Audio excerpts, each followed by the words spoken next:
Hello everyone. তো লাঞ্চটা সেরে আমরা আবার গাড়িতে উঠে পড়েছিলাম বাকি সাইট সিনগুলো দেখবো বলে।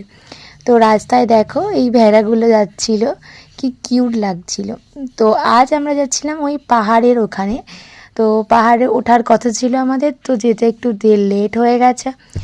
তো লেট হওয়ার জন্য ওই পাহাড়ের অত উপরে তো আমরা উঠতে পারিনি, তবে একটা বড় ড্যাম ছিল, তো সেই ড্যামটা আমরা এখন ঘুরতে যাচ্ছি। এই ড্যামটার নাম আমার মনে নেই, কিন্তু দেখো অলরেডি সূর্যাস্তের টাইম হয়ে গেছে। তো ওখানে খুব তাড়াতাড়ি যেহেতু সব বন্ধ হয়ে যায়, তো আর পাহাড়ে ওঠা যাবে না। তো আশপাশটা আমরা ঘুরছিলাম, যাই ঘোরা টোরা হয়ে গেছে, এবারে গাড়িতে উঠে ফিরছি। চারপাশটা পুরো অন্ধকার হয়েছিল এবং গাড়ির পরিমাণও আস্তে আস্তে কমে যাচ্ছিল। কিন্তু আমরা গেছিলাম আর একটা খুব ভালো জায়গায়, সেটা হচ্ছে পুরুলিয়ার মুখোশপাড়া। এটা খুবই ফেমাস পুরুলিয়ায়।